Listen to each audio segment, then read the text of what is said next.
we were different, and at this new awareness, we are different people. And all our priorities must change. Our value system has to change. And if it has not changed automatically, we have to little bit deliberately work it out. Or else, we have to see that we become really the spirit, and no more of all the falsehood of human awareness should be attached to us, or we should be bothered about. If you see the principle of everything as I see the principle of everything. Now the human endeavor, whatever it is based on gathering property. Whether it is communism or it is democracy or socialism or anything, it's all going round and round the point of property. Property, that may be land, that may be money, that may be anything. All economic activity surrounds that one point is property.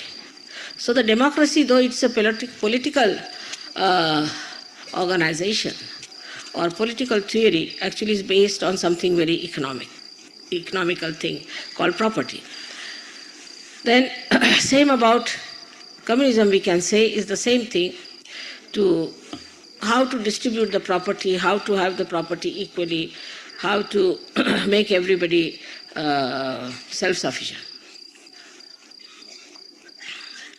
But as soon as you become a realized soul, you have to know that your properties and your priorities are very different. Your property is your spirit, and your priorities are where you can manifest your spirit and can feel the spirit of others.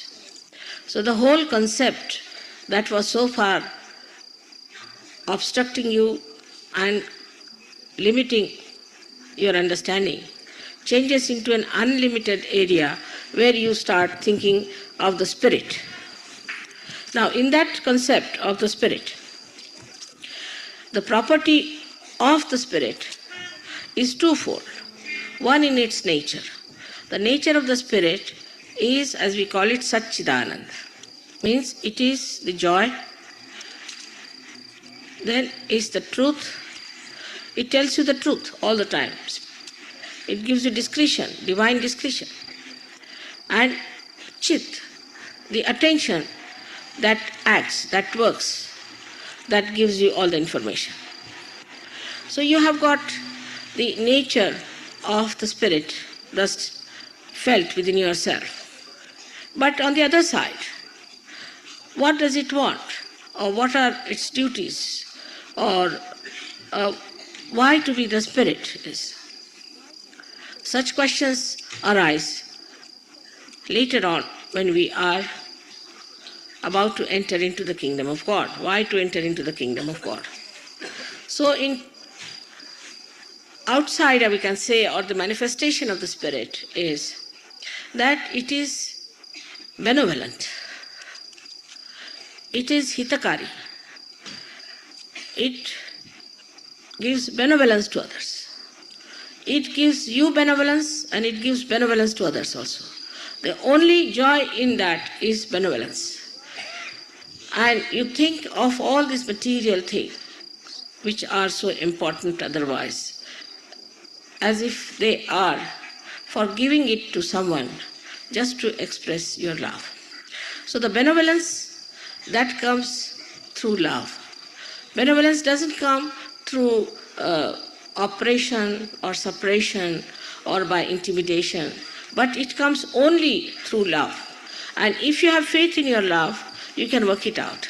Sometimes it seems, many people have asked me, Mother, why so many saints have suffered and they had to undergo so much of torture. Actually, they never get tortured. They just play the game. They just want to see how far the stupid people can go. Like Christ rode on the donkeys to show that the donkeys are to be ridden. But he can never be dominated, he can never be crucified. In the same way, a saint, if he bears something, he does not in any way suffers. But now the time has come for you to enjoy Sahaja Yoga. You have so many friends, you have so many relations, you have the complete group, such a big group, which can be called as a religion, which is with you. So you don't suffer at all, you just enjoy all the time. But the second part of it, that what benevolence we have done to others, is very important. If that is not achieved, if that we have not established, then we cannot go very high up. So the other part of the benevolence is that what have we done for others? Have we raised their kundalini? Have we given them realization? But there are lots of temptations because we are coming from the human level, lots of temptations that we start dominating others. We start becoming like fascists. We start regularizing. Then this leadership business also comes in. And some people become leaders and some start complaining. As the other day I explained to you, especially for the Australians, I told them what had happened. So one has to realize that it is complete freedom. There's no question of anybody dominating you or suppressing you. It's only in your freedom that you allow others to suppress. Because there are laws, you can always correct the people who are suppressing you, who are troubling you, torturing you. But you do not do it because you are absolutely free, you don't bother. But doing the benevolence to others, when people start thinking that we are leaders or we are something high-ranking people in Sahaja Yoga, they should know first of all that there's nothing like that. You are one part and parcel of one body. And there's nothing like higher and lower. Everybody has his own role to play. Everybody has his own style to work out. But it has to be for the benevolence of the whole and not of an individual. Once you realize that, such a person becomes extremely humble, extremely conducive, and he can articulate in a very beautiful manner with other people, and you never feel that he is your boss, but you feel he's your father, is looking after you with love and affection. But in that love, there's no expectation at all except that of giving. And this giving is the most beautiful thing Sahajogis can do.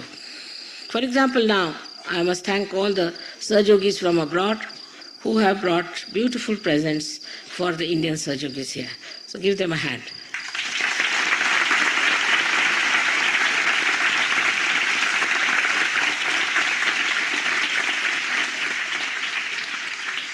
Most of the things I have selected and suggested, agreed, but a day will come when you will be able to do it everything yourself. You will know what these people need, what should be brought and what should be done.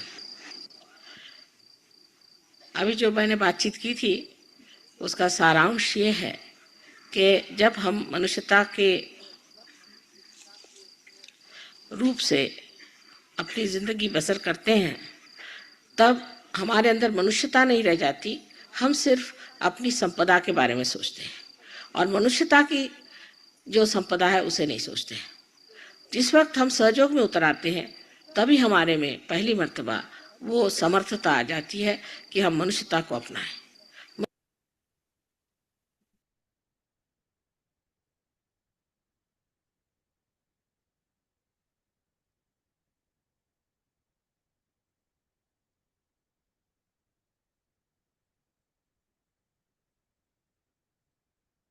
Jai Shri Mataji. Jai Shri Mataji. Thank you for joining us for our part 2 of the Golden Memories Recollection. Mr. Sanjay Talwar ji, thank you so much, and a belated happy birthday. I believe it's a special innings just gone, is that right? Yes, into the 70s. Fantastic, fantastic, very auspicious. Now, the talk that we heard was Shri Mataji in Ganapatiphule in 1988. In our part 1 of the interview, that is the time, that's the occasion when you presented Ruhani Roshni tapes to Shri Mataji. Would you please continue recounting your journey? My God. Over to Yes, you. that speech brought me back to those times. And like Shri Mataji is saying, that we have to feel the love and the concern or the other. And we can only do that once we are satisfied within ourselves.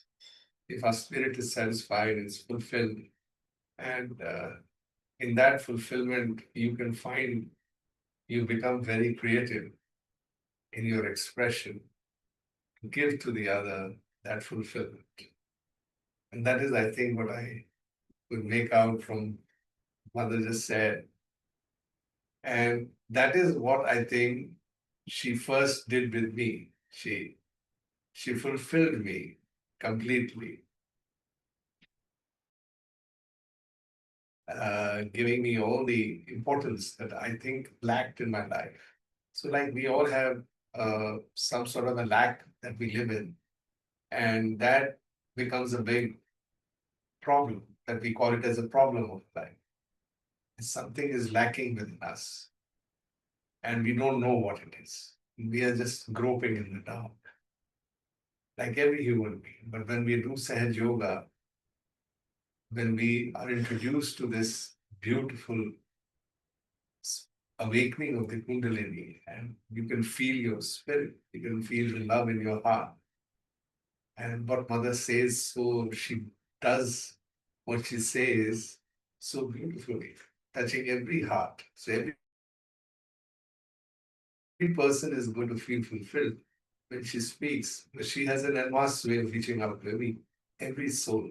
And each soul thinks that it's for me, that Mother is giving me something. So that's what I felt. And I could see that in her acharan, what you call it as a behavior with other people. And up day to day, how she would deal with people. It was really interesting to watch her. So what I felt was that she was teaching you first is that she gave me so much love. And how did she give me the love? If you go back, how did I become a musician? How did I even become a writer? How could I compose? How could I sing? So if I look back, it was a series of miraculous incidents. Like I told you, it was Vishnu Maya whose image came to me in a physical form, in the ball of fire. And something that you would feel, oh, it's such a great miracle, and I'm watching, and only the Adi Shakti is watching, other than me, nobody else witnessed that. But it's sort of just stayed with me, just to see that it was our secret. Yes. It was her secret and my secret. Nobody there, the 45 people sitting there before her meditating, noticed it or saw it or heard it. So it was like my word to tell you that it happened, and then went up to her, and then she confirmed that yes, it was my Vishnu Maya.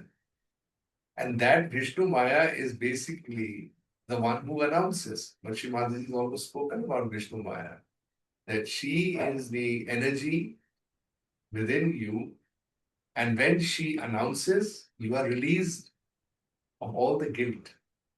Yes. Because when you announce the coming of the golden age, and how what you're announcing is that you are coming now, you're becoming. And when you're becoming, then you are reaching out. Then you are showing that responsibility of what Mother does to us, that she actually taught us how to be responsible and reach out to others and give them that fulfillment. So what May was I? my role? Yeah. May I just ask you? You had mentioned Yes. Shri Mataji's behavior, the acharan, the conduct. Can you tell us more about it? What was it like? Because you were there witnessing it. A lot of us weren't there, and so many won't be there. So tell us, please elaborate on those qualities, if you would. Yes. So we meet a lot of people in our lives. We just take it by the way. But when you meet Shri Mataji in person, then you know there is something very special that's surrounding you. And you don't even know that she is the Adi Shakti at that time. Because it goes to take a little time for you to get to know who she is. When she talks, the way she moves, the way she touches people's lives, what she says, how she lives her life. So if you can become very observant, which I became, I was lucky that way. I observed her very closely, and I found nobody near her as a personality, as a mother, as a divine person. So first of all, you don't expect a human being to be divine because you would never give that order, that stature to any human being. But then all of a sudden, when she comes in front of you, that aura that surrounds you, and it's the vibrations that she's probably carrying around her. They just envelop you. They envelop you with all her grace, her beauty, her. It's just not so possible to describe. You're in a state of stillness, of heaven, of absorption. Here's a source that has come, and her Maya is so amazing that she doesn't expose herself fully. She behaves like you and me. She talks to you like any other person would talk to you, and you could get lost in that Maya. But Easily. if you had that innocence, that simpleness in you, that basic goodness about you, then you could easily pierce through the Maya and see who she was. And I think she was all the time what she was, what she was. But how did we actually see her? How did we comprehend? How are we able to visualize that beauty is something which is within you that reflects, and she makes you reflect. Yes. She is the source of reflection. But then you have to be a good reflector. So that comes from your inner beauty that you already are. That means she said that your soul, your spirit is already very pure. You're born pure, but you are carried with you the baggage of your past karmas, your whole life, and what you probably gathered in this life out of sheer ignorance. And here now she is to dispel that darkness, that ignorance, come before you as that light that dawns and that surrounds and that enlightens and that gives you that vision which you never had. And I felt that her acharan, her behavior was such that it used to attract me, it used to catch my attention that I would like to know more about her. I would like to listen to what she's saying. I'd like to follow what she's trying to tell me. Because I felt here is somebody who is my benefactor. There is somebody who wants me to benefit from this relationship that she was establishing. And she was making that effort. I could see her making, like when you go to a public program, people have arranged everything, and now people are waiting to see who is Shri Mataji and what is she going to speak about. And they have sort of announced that, that there is something wonderful that you're going to hear and experience in your life. And this is going to be a life-changing experience, and that you should be there to listen to the mother. But so therefore you go with that blankness inside you, and yet you are like you're like a small scientist waiting to see what experiment is going to come for me, and if at all it is performed on me, how will I fare in it? So it is like our child is just discovering his life, because as a child, when you grow up, it's like that. But when she found us just born, though we were grown up. But She when gave she us came, a second birth. Yeah. yes, she raised our Kundalini. She, in fact, even to be in her presence, you were almost just born. And then as a child, you're groping to find out, what a child does, it just crawls and touches everything. And sometimes he touches the wrong things and he can burn himself. Sometimes he can put his hand into the fan, or, because he doesn't know anything. But here she has come with this whole wealth of spiritual knowledge which is far beyond how a brain can comprehend from a normal lifestyle. Because you see, when I heard her say that you're living with a limited brain. And then all of a sudden, your brain, your sastra opens, and all your petals just reach out to the all-pervading power that is around you. Then there is this huge brain of the divine that sort of connects with your brain. Literally, I mean, I felt that there was some sort of a sudden opening that has happened. And now I'm become vast. I've become huge. I was so limited in my brain, and now it's become unlimited. And that's what she was explaining.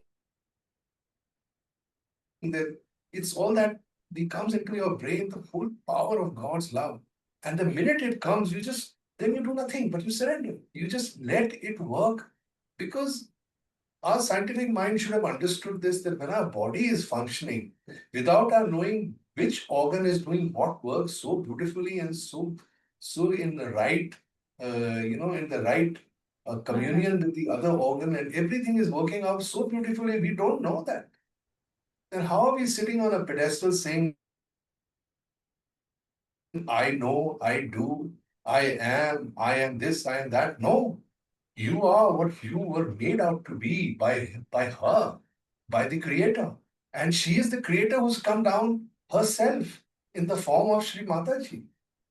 So it is very hard to comprehend all this. So, but then in her Maya, in her Acharan, in her behavior, she came in front of you like yourself, like a human being.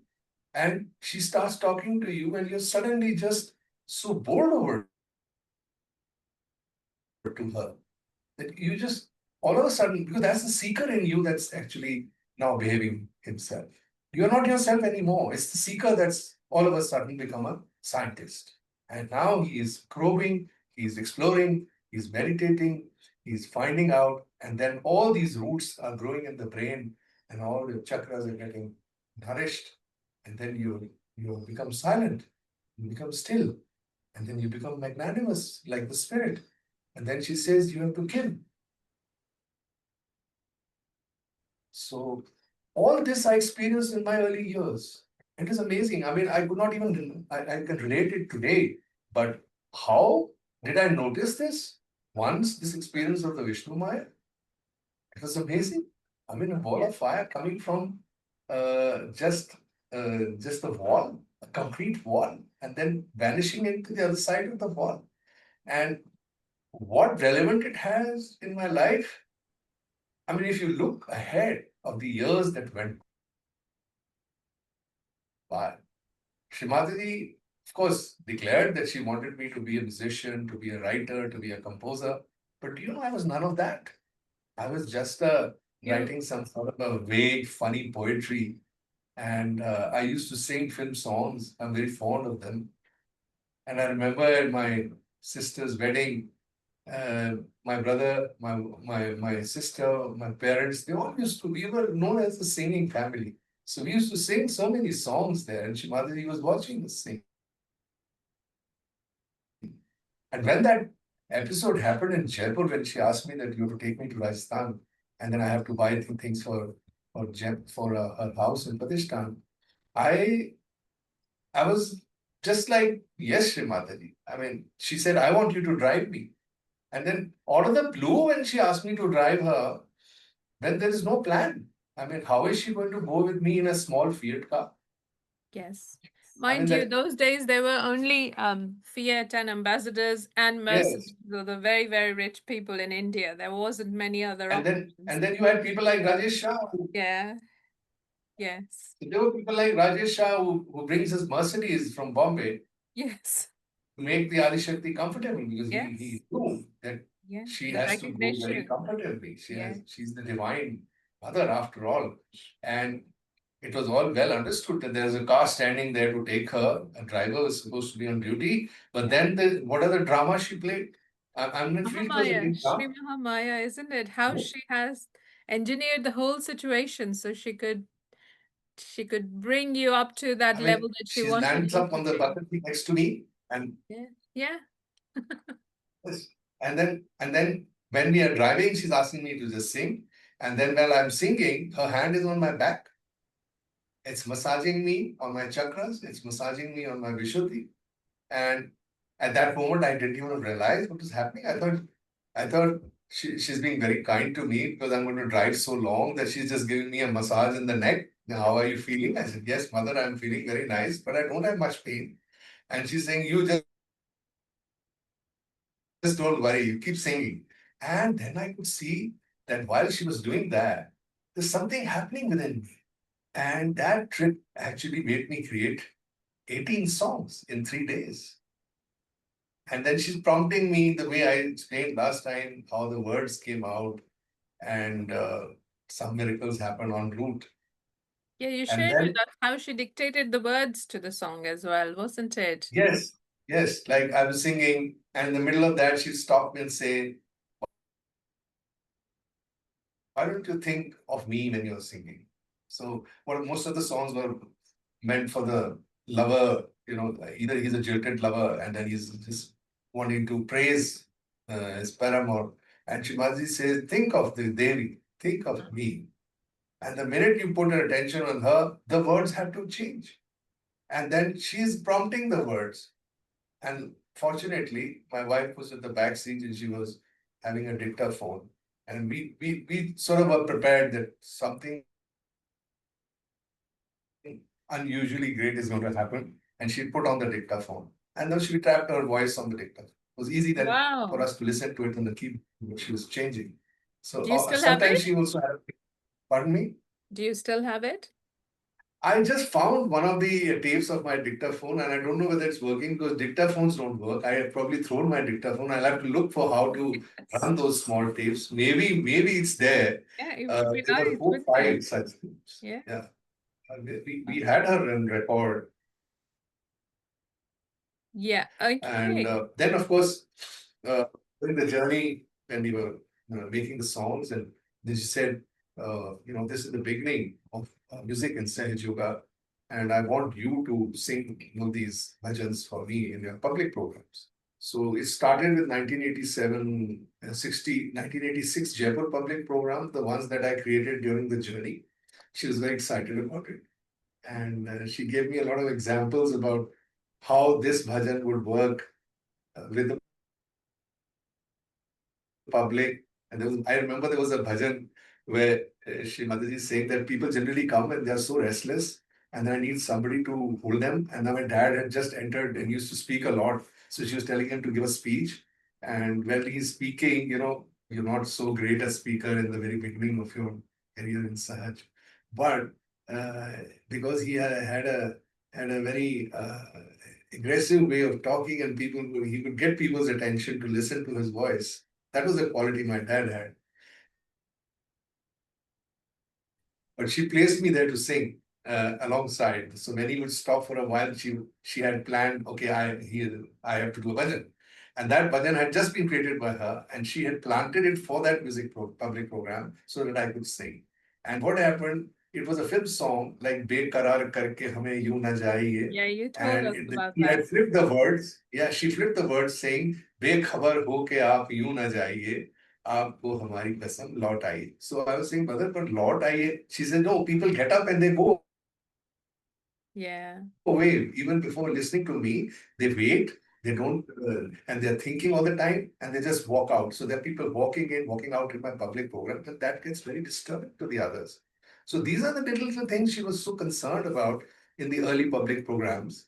And that's when I sang this song, Bekhabar Ho Gaya. And I could literally see people who had walked away were coming back to sit down to watch. Could you sing that for us, please? Okay. And then I'll give you that she gave the words also in one of those songs. Yes. The version that she gave, that Shri Mataji gave, So please. the original song was Ki Bekarar Kar Hame Bhul Jaiye. Yes. So it was Bekarar. And so I'm thinking, and then she said, Bekhabar ho ke aap yu na jaiye. Aapko hamari kasam laut aayi. And then the word goes is दलदलों में है बसे अनेक जीव जानते नहीं ये बात है अजीब जो सत्य है वो कह गए चिरण जी आज वही सत्य जाना सजीव कृपा हो श्री माता जी की खुद को पाइए आपको हमारी कसम लौट आई. So just these words when I sang, people came back because it was a very popular Hindi song, but the words had been changed. And Yes. people were just wondering, what is he trying to say? Yeah. And just in that wonder, many people walked back and sat down. And then when mother came, she saw a full house. People had not walked out. And I realized what magic she had done through this song. First, she chooses me as an instrument. Then she plants the poet in me. Then she makes me sing a song. Then she puts the words in the song. And then she controls the entire public program through me. There I realized she was making me an instrument. And as long as I can feel that this instrument is hollow, it will play her tune. Yes. So the thing is that uh, that's when I wrote that song. तेरे सांसों की जब एक लड़ी सुखमन मेरी को भर देगी. This I wrote in 1987, soon after, and I actually this song I composed myself, and this composition also happened in front of her. Now, this is where Vishnu Maya was working. Yes. So the announcement part had started, and it started with Saraswati within me getting awakened through my Swadhisthana and joining hands with Durga, with the left heart deity within us, so Parvati, and then the Radha Yes. of the Krishna, and they are also interconnected. And then she showed me how all they are related to each other. And then she says, now what comes out from your vocals is just vibrations. And then when you sing that, people just get vibrations. Did you They get into meditation. Yes. Yes, yes, please. Did you notice a change in your voice when Shri Mataji worked on you, let's say in Sahaja terms, when she was Yeah. massaging your shoulders and the neck? And she worked very subtly. Yes. It was more so at that time how to write poems and how to Yes. write the right things which could be sung in public programs. They started working. But then she had triggered somewhere in my Vishuddhi that when I started singing, my voice started to become very sweet. I wasn't having a very sweet voice earlier. And I noticed it. And in fact, when I went back after that Rajasthan trip and I was singing at home, everybody would comment. And they said, we've not heard this kind of voice that you have. And then came the trigger, the real trigger when the voice really opened. It was 1987 in Shivratri Puja in Bombay. And there in the puja itself, I was writing a song. And that song was nothing but that of the life of a flute. That the Kundalini is the breath that you blow through me. My chakras are like those like holes in the flute. And then when your fingers run over it, then the tune, your tune is playing through me. Beautiful. I am so hollow. That is the poem. So the poem is, तेरे सांसों की जब एक लड़ी सुखमन मेरी को भर देगी. Sukhman is your Sushumna. And सांसों की एक लड़ी is the Kundalini. Because that it's just that one sutra that rises, So Yes. ek ladi, used to talk about it. That don't think that all your Kundalini rope is awakened. Just one thread is coming up. Yeah. And that is giving you self-realization. So you're feeling all that because of just one thread of Kundalini. So imagine if you were to grow in your depth and all your chakras get aligned and you are totally surrendered and you're in the stillness, how many threads of Kundalini will automatically get attracted to come up to your Sastra where Shri Mataji is sitting? And it wants to come up. It's dying to come up. Are you allowing it? Are you clearing your chakras? Because it's a natural process of the Kundalini that it has to rise against gravity. The 2.5 feet distance the Kundalini has to cover from the base of the spine to the fontanelle is literally sucked in through this autonomous nervous system, which is auto. So it works on its own. Nobody engineers anything. You surrender and automatically it's sucked up. And the minute it crosses your brain, it makes you thoughtless. And the minute it crosses your sastra, you become doubtless. That means Absolutely. you are there. Yeah. You are there. And that is your experience. And so, therefore, this poem said that Sukhman meri ko bhar degi, tab deh mera bansuri bane. Then my system, deh means I meant my subtle system, becomes like a flute. Tab deh mera bansuri bane, sab raag madhur swar mein bhaje. Means now you play through your fingers this flute on my chakras. And whatever comes out from me, my voice, from my singing, is your music, is your raga, your raga of love. So whatever flows out is nothing but pure vibrations. And then Shri said, once you have become an instrument to give this through your songs, your music to the world outside, you see the kind of benevolent work that is happening through you. Because people are getting those vibrations and they are going deeper into their meditation and they are understanding that there is nothing much to be known except surrender. It's very beautifully Surrender put. yourself and Very to the higher nice. power. Yes. Yes. Now tell So us this that's how it beautiful. happened.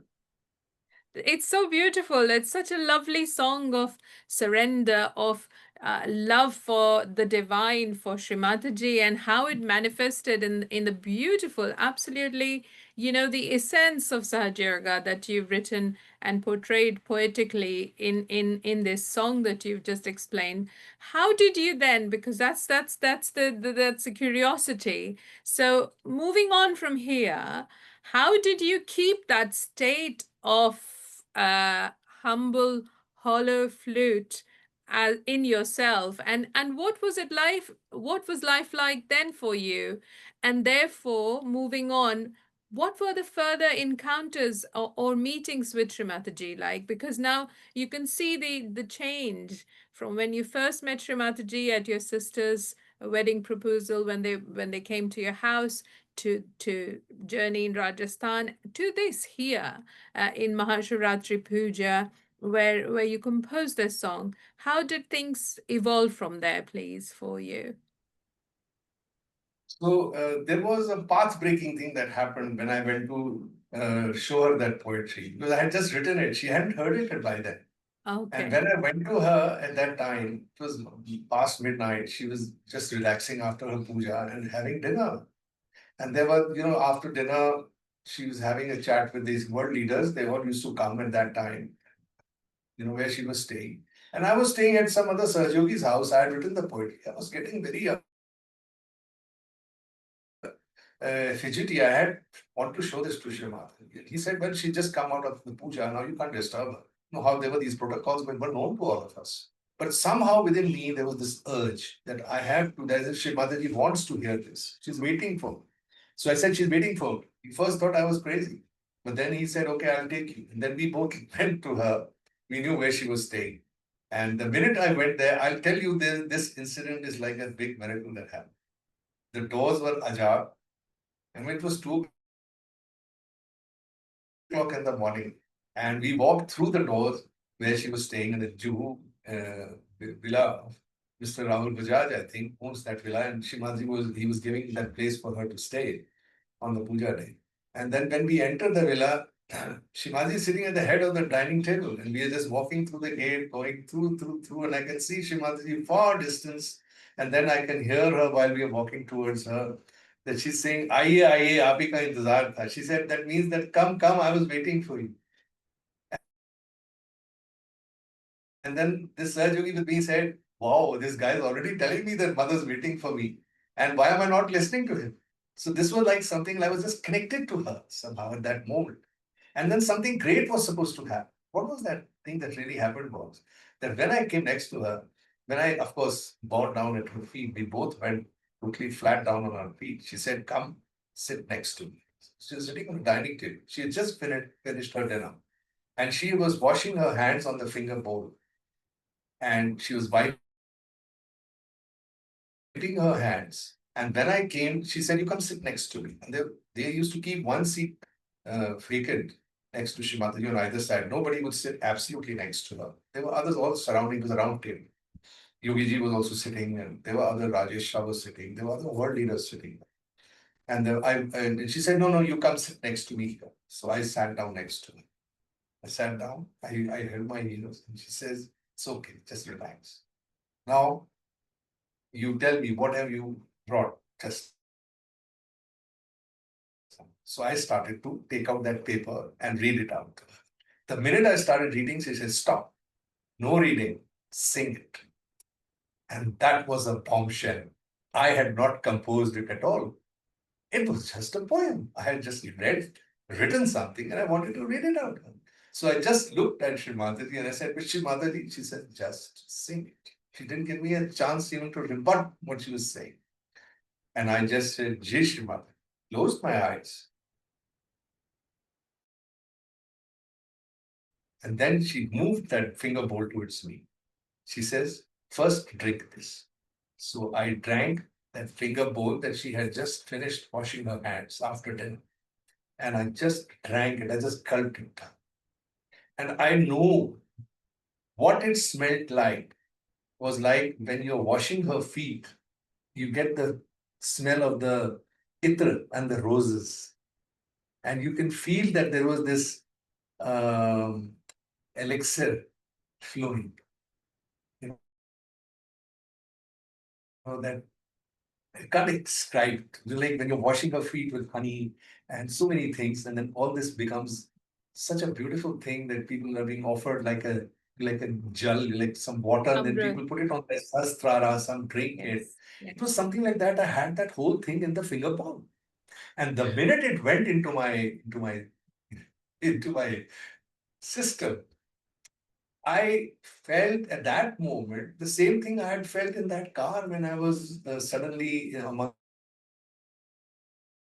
the stars and the planets and the moon. I was there somewhere floating in the atmosphere. I was like a soul, just and it felt like I was in the comfort of the arms of the Almighty. I I felt so comfortable there. And then from very far off, I can hear Shri Mataji's voice saying, "Come sing, sing, sing." And then it's coming closer, closer, closer, closer, and then I'm back into my body. It's like that experience I had. And I just burst into a song. I don't know what I sang. And after I finished singing the whole song, everybody in that room was clapping. And Shri Mataji said, "See, this is the raga of the Sahasrara that you have composed." And I didn't even know. So she asked somebody, "Which raga is it?" Somebody commented, "Mother, it is Rag Darbari." And that's when I first time came to know that Rag Darbari was actually flowing through me, and it is the raga of the Sastra. And that time she declared, "I am going to take him all over the world to spread his music and his vibrations from his bhajans." And that is where Nirmal Sangeet Sarita was officially appointed by Shri Mataji to accompany me overseas for her public programs. She had met, called Baba Mama immediately. And she says, "Baba, I have a singer here. I want you to bring all the musicians and they have to perform along with it. And then we will take them, all this music group all over the world." And from there, our journey of Nirmal Sangeet Sarita also started from 1988. Wow. That was my first trip overseas and my first Guru Puja overseas in Andorra. Oh, yes. Before we get there, would you remember the song, and can you please sing a bit of it for Yes. us? This one? Okay. Yes. I mean, Okay. however much you want to, because it would be lovely to hear that. Thank you. तेरी सांसों की जब एक लड़ी सुख मन मेरी को भर देगी, तब देह मेरा बांसुरी बने, सब राग मधुर स्वर में बजे, स्वर में बजे। तेरी आंगुरियां है स्पर्श करें उन छिद्रों को जो चक्र भय, ऐसी तेरी धुन है बह जाए, हर नस झंकार से भर जाए। हर गीत में लय, हर लय में तू, मैं खुद को भूला जाता हूँ। अब जी तो मेरा ये चाहता है, अब जी तो मेरा ये चाहता है, तेरे प्यार की सरगम बन जाऊं, तेरी सांसों की जब एक लड़ी सुख मन मेरी को भर देगी।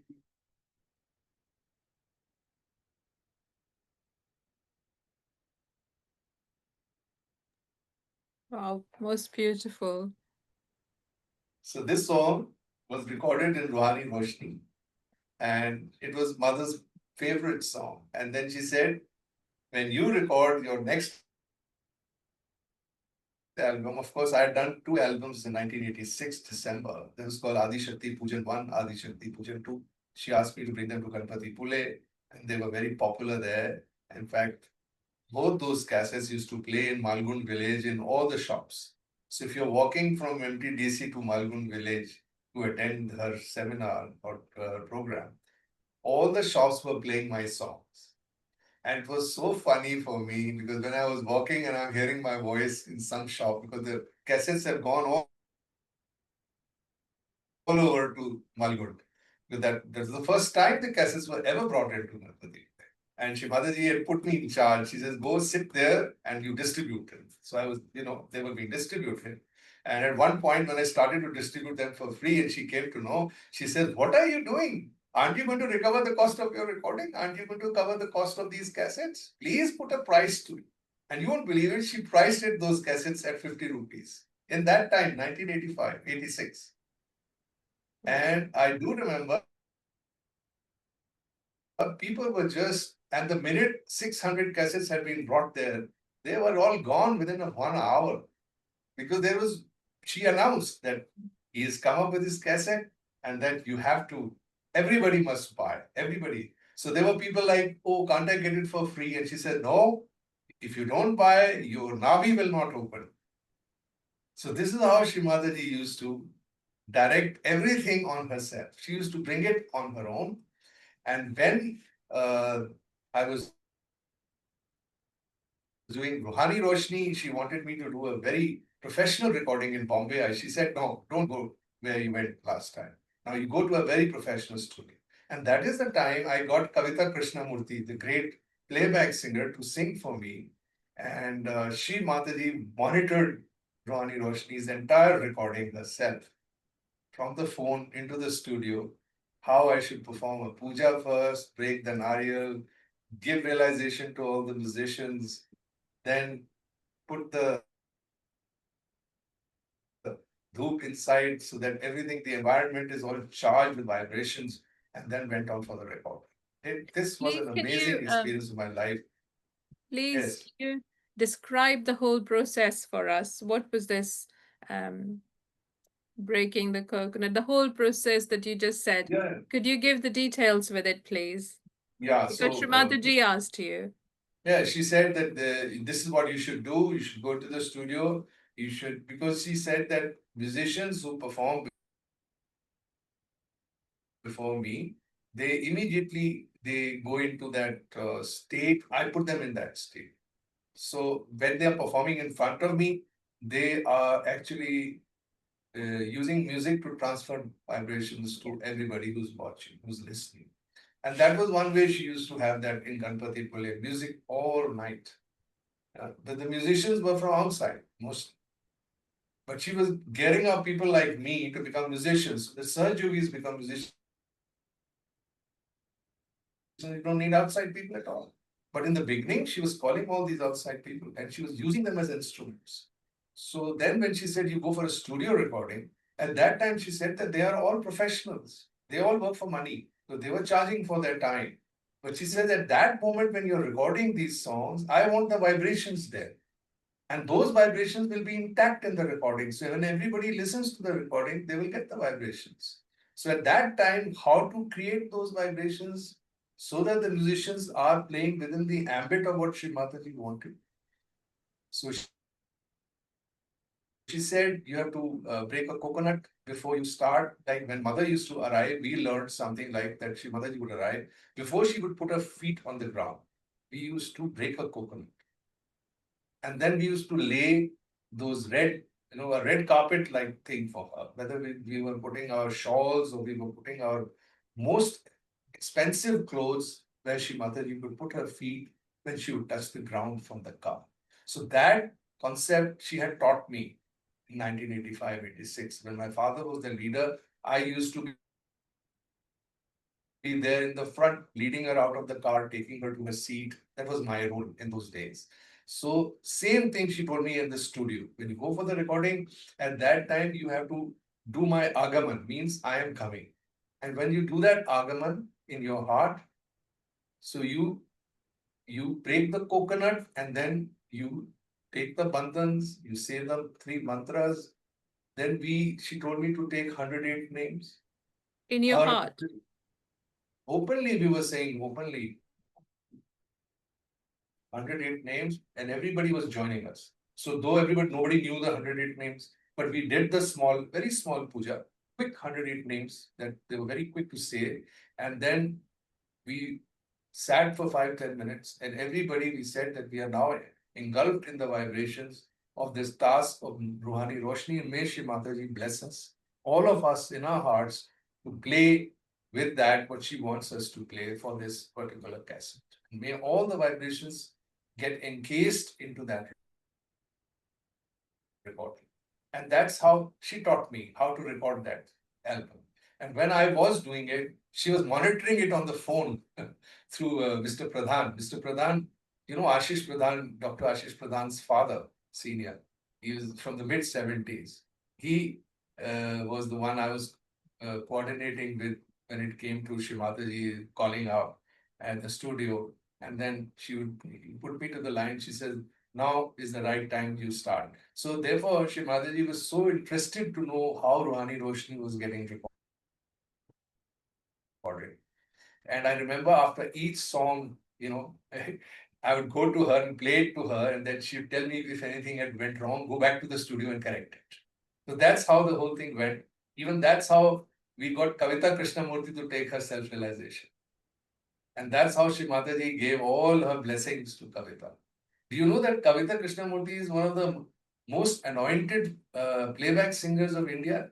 And at that time, she was nobody. Yes, she's a very famous, well, we know her as Bollywood singer, basically, very nice voice, very nice touching in voice. those But 1987, 88, yes, very melodious. yes, She was like a melody queen. And yes, she used to dub for Lata Mangeshkar. yes. Because, I read about some controversies there because yes, there was so much competition and, well, yes. Bollywood And then Shri politics. Mataji said that she's such a great singer that one day she will rise. And Yes, because she's recording in your cassette, she will get this rise very fast. She said that. And then I told Kavita that Shri Mataji is blessing you. She came, she says, she was so happy. yeah, She did do only Rohani Roshni. She did another cassette with me, Sahaj Sadhana. She did 3 volumes of Kabir with me. I mean, this story of music goes on and on for years and years to come. Almost 20 years we were making We made 20 albums in those times. 20 albums. Is she a practicing Every single. Sahaja then now? Well, you know what? She said that this has to come from within you, the CK. Yeah. You could be a good person, you may participate in a Sahaj program, you may like create vibrations through your music. Your musician is a born divine personality. Because Yeah. music in itself is a surrender to God. It is. It is. And then all the ragas and all the 7 notes are related to 7 chakras. And you must have heard how Apte made out a book eventually and taught people about each raga and each chakra. So Shri Mataji is doing, she brought music to amalgamate with our realization. So what's the next miracle that you but have? But it didn't really pick up so much. Yeah. So this was one miracle, which I told you how my voice suddenly became so silky when I was singing, and I couldn't believe. She said, "Can you believe what you're singing?" I said, "No, mother, I don't think this is my voice." And then, of course, 1988 onwards, she took me overseas, and I became very popular with my bhajans, and everything was so lovely. And I tell you, and a guy who never got attention in his life was getting so much attention, so many claps, so much love from everybody. What more could I ask for? This was a miracle, wasn't this? In a lifetime, a short immense, lifetime. immense. Yes, I mean, words aren't adequate to describe. When is this sitting in the heart? Because it came out in our conversation, and we've been in England for a good quarter of a century nearly now. But I didn't know that you wrote that song with Mother. Could you please tell us about it? When, where, how did it come about? Sitting in the heart of the universe. In fact, your questions seem to be chronologically shifting to the next phase. 1988, this happened, Ruhani Roshni, and 1989, I was in London with my tour with Shri Mataji and Nirmala Devi Sanjay. And after one of our performances in Brighton, I think Shri Mataji had a public program in Brighton in 1989. And Shri Mataji hired a van for us to be taken to Shuddhi camps. So we were supposed to have a public program in Brighton. Shri Mataji was to speak there. We sang some songs, and we had even Herbert was with us, and Paddy was driving. Paddy, I can't forget these 2 people because they were the only people who were awake. In the middle of the night, we had left for Shuddhi camps around 11:30. And sharp at 12, after half an hour of our driving in the van, I started talking to Paddy and Herbert, saying, I think it's about time we wrote something in English. And they said, yes. And then I just started writing. I used to keep a diary with me and a pen, and I started writing. And as I would write a line or 2, I would talk to them. I'd say, this is coming to me. And then they would say, wow, this needs to be developed further. So sometimes they were suggesting a few words here and there, and then I kept writing. And by the end of maybe a couple of minutes, the whole song was written. It was sitting in the heart of the universe. And I'm telling them, Mother says that England is the heart of the universe. Yes. So let's dedicate this song to UK. And then I also said at that time that UK is like my second home. That's where my heart is today. I'm writing this song. So when I wrote this song, they were humming. We were trying to hum a tune in the car. And then they were so excited because Herbert has a guitar, he has a strings he used to start playing. So he was almost jumping out of the van. He said, when are we going to reach? Let's go. We'll go and play it to Shri Mataji. I said, no, it's past 1 a.m. in the morning. We're about to reach now. I think we should all sleep over it next one. I said, okay. By the time we got out and to Shuddhi camps and we went into the main entrance where Shri Mataji was, and we were supposed to go to our respective places and spend the night. Because the next day was supposed to be a music program before Krishna Puja. Krishna Puja was organized in Shuddhi camps, 1989. So we all had to be ready and prepare for the music for that. But this song was ready. Yes. So we were so excited. So we just went As we entered in this room, there were about 15, 16 Sahajogis from different countries playing the guitar. And we said, what are you doing at 1:30 in the morning playing the guitar? They said, no, we are practicing for tomorrow's music program. So then Herbert said, all of you, just hold on for a second. Let's string to what Sanjay has just written. So that is where the tune actually materialized. They were all 15, 16 of them. In fact, 16 of them, I would say, were the 16 colors of Lord Krishna. There were 16 people on the guitar, and we were humming, sitting in the heart of the universe. We know Please your sing love it is for us. flowing through us. Please sing it. Sitting in the heart of the universe, we know your love is flowing through us. Ah, ah.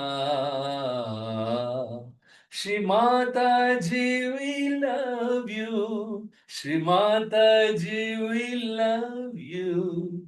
So that's how it just happened so fast, so good. And everybody was so excited. They said, oh, we must play this to Shri Mataji. This, and then, of course, we couldn't disturb Shri Mataji. But the next morning, like, it was so charged, I went up to her and I asked that I would like to present one small song which was composed last night. And Shri Mataji said, yes, you can do that in the evening program. She never heard it at that time. She didn't ask me to play it. And that kept that excitement still more because you knew that Shri Mataji knew what you had done because she is the all-knower. You don't have to go and, make all this drama of showing her things. She always used to know beforehand everything what you've done. And then she called Sir CP and then she said, Sanjay has created this song for UK. And now he's going to play. And that is the time they all sat with me with the guitar and we sang to Shiva. Wow. And Guruji then gave the tune and it was sung in the music program before we had the puja, Krishna Puja the next day. Amazing. That is so beautiful. We will hopefully find the link in amruta.org for the evening program and put it with your talk so everyone can enjoy this beautiful song that we sing here in the UK pretty often. It's a beautiful song and so full of love. If you get that link, you send me because I have never heard that in Shuddhi camps. So whether they did record it at all, I mean, that should be a question mark. But yes, it has been sung several times on YouTube by me. I mean, there are so many versions of it. And the latest one is when I recorded this. Actually, I recorded this in my next album called Sahaja, which was in 1992. Okay. 91, sorry, 1991. Oh, no, sorry, 1990. Again, I know that's so many, isn't it? yeah, because 89 it was composed and 90 it was recorded immediately. With Sadhna Sargam, with Kavita Krishnamurti, again Yeah. recording with me in this. There was a phase as well. Now that you mentioned Sadhana Sargam, I remember there were at least two more famous playback singers. Well, I say playback, but Hindi singers, very famous ones from from the film industry at that time. They had performed for Shrimati probably. Is that right? Yes, there was. I don't know if Sadhana Sargam has ever performed before Shri Mataji, but yes, she just joined me in my Kabir albums. Okay. And then she also rose. She rose to big heights after she recorded in the Kabir. Yes. Yes. Then was another one was Shubha Mudgal. Yes. She Shubha Mudgal, she yeah. also rose to great heights after she recorded and she recorded only one song for me. It's written by my mother for this album called Jagrati in 1992. Wow. And there was another one, Ustad Amjad Ali Khan, like he had performed for Shrimataji in Kabela, I think, and then his fame also took off, isn't it? It's like the blessings of Shrimataji was so abundant. Yes, yes. I know one more great singer called Anup Jalota. Yes, and he's from Lucknow, I'm told. Is that right? Yes, Yes. Well, and yeah, we had a yes. And uncle. Shri I'm always Mataji, going, in yeah. 1982, Shri Mataji went by ship to America for the first time. Yes. And he was in that ship with his father. He was a small boy, Uh-huh. and he was a young teenager, and he shot up to great fame after that trip to the US. Shri Wow. Mataji took a liking for him when she heard him in somebody's house. His father was singing, and he was also singing along with his father. Shri Mataji said that I would like you to come to America. And they said, Mother, we have nothing to take us there. And Sir CP arranged their travel in the same ship as Shri Mataji. And Wow. Anup Tilokan and his father were both transported to the US, where they met the Indian diaspora, and the Indian diaspora literally adopted him. And they said that you just stay put here, because he was singing beautiful bhajans at that time. And Shri Mataji even came back without him. And then he became so popular. That's when he became popular with his bhajans. He Yes. remembers it all because I Which just year happened to is be a good this? friend. Which year is this? 1982, when she went to Wow, the shipping corporation ship, uh, and mother had gone with Sir CP to USA. And then after that, he kept going to the USA and became so popular from there. When he came back to India, they had discovered a man called Anup Jalota with his bhajans. And yes. of course, the father and son both acknowledged that I remember my they got a break parents. because of Shri Mataji's. Yeah, my parents were big fans of his Tumak Chalat Ramachandra Bajat Pejani. I mean, we'd hear that Yeah. practically every morning.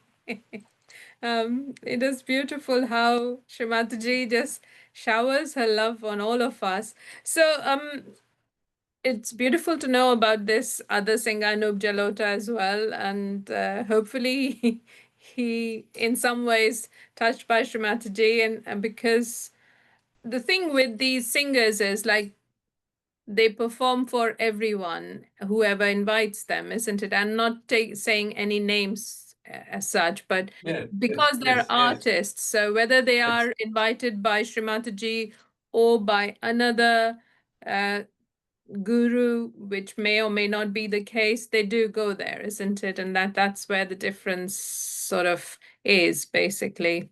Yeah, that's true. Actually, getting a musician to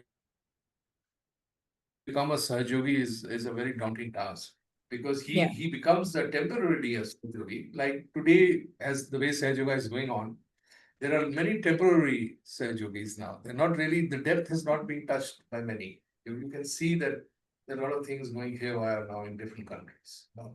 How people are taking to Sahajoga and what kind of acharan, the behavior they should have had, and what mother talks about being a real Sahajogi, what the Sahajogi should be. But in those times, I could see that very clearly. And mother used to show us that she says, you really have to have that in you to get this great Mm. experience, which is not everybody's cup of tea. It is only for those who deserve it. Yes. You know what? We try and give Sahajoga to every Tom, Dick, and Harry. It's good. It's good that you feel good and you want everybody to know. But you should leave that at that. Yeah. Because it's their inner desire, their karma, their what they say कि आपके Calling. अंदर, yeah, I mean, there is something, your prarabdha karma is so good that now is the time for you to get your self-realization. They have to be ready for it. And you have to be that person of that metal. That's even a seeker is a person of a great metal, that he Yes. actually becomes a Sahajogi. Otherwise, there are many who are just there for different reasons, but they're not There are. seeking. They're not really going deeper into meditation, because if they were, they would be just that one. Yes. Shiva. There would be no other. Shri No, Mataji said, there is no other. no, no. So this duality still exists in our Sahaj Yogis, unfortunately, and many of them practicing for years and decades, they haven't gotten there. It's sad. I see that.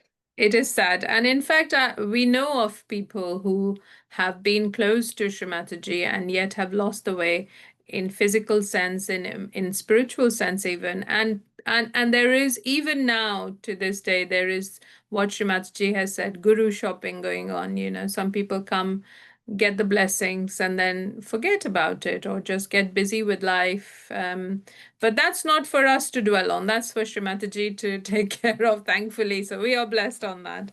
Tell us how to, you know, what were your experiences? What are the things that you would suggest to the seekers of tomorrow, to the yogis of today, that the words of wisdom that you gleaned from Shri Mataji that helped you to touch that depth, that silence, and to have that power? So I would say that do what you feel very happy to do. Firstly, because you're at freedom to do what you want. But one thing is there, that if you are born in this world, you must be a purpose. You must look for that purpose. And for the larger purpose of living a happy, healthy, satisfied, and a spiritually uplifting existence should be your main goal. Should be. But not many people even think that. But I would like you to think that if you have taken the step of taking your self-realization, you know about Shri Mataji, you know what she's talking, please stick to listening to her tapes. Only that. Please do not follow what others do. Follow what your heart is actually believing. Believe in yourself. Believe that you are the guru, that you are the one who's seeking, and that you are the one who's going to be getting everything. Because once you have everything inside you, means what you were seeking outside. So, like, what are we seeking? We are seeking happiness, we are seeking health, good health, we are seeking good public relationships with our families and outside. We are seeking good jobs. We are seeking to have a good house.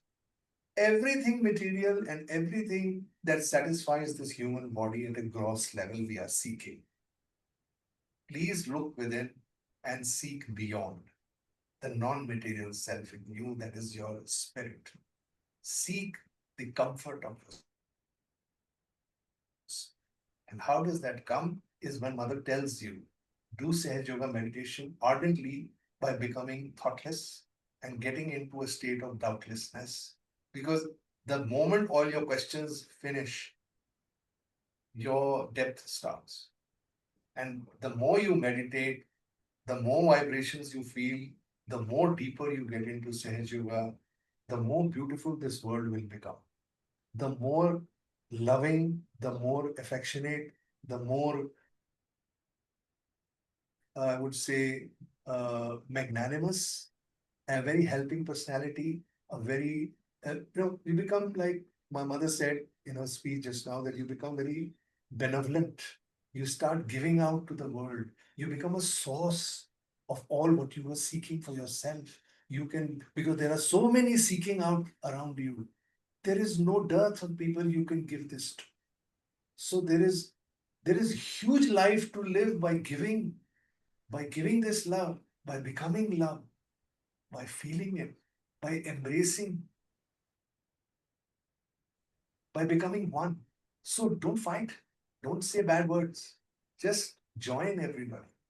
Make a huge family, because she said, if we do this all individually, we can become collective. Because this is a collective force that is going to change the world. It's not just you and me alone. It is us all being one. So if we start fighting with each other, if we start pulling each other down, if we start, see, When we came to Sahaja Yoga, we were all full of mistakes. Shri Mataji bore us. So what do you need to do? You have to have patience. Have patience with yourself and patience with others. Don't lose your anger. Don't lose your patience. Be very magnanimous. Start giving. I don't know. I can't say more than this. Please be a real Sahaj Yogi. This is what it is. Yes, that's really putting it succinctly. Share with us any other miracles that you would like to, because I mean we're living in times which are very on this on the worldly level. There's lots of unrest, calamities, you know,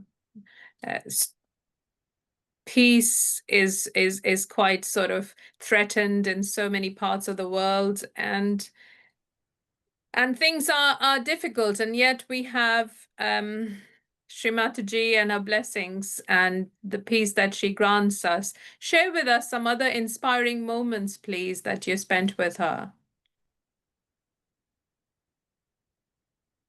I think, sister, we'll have to do this the next time.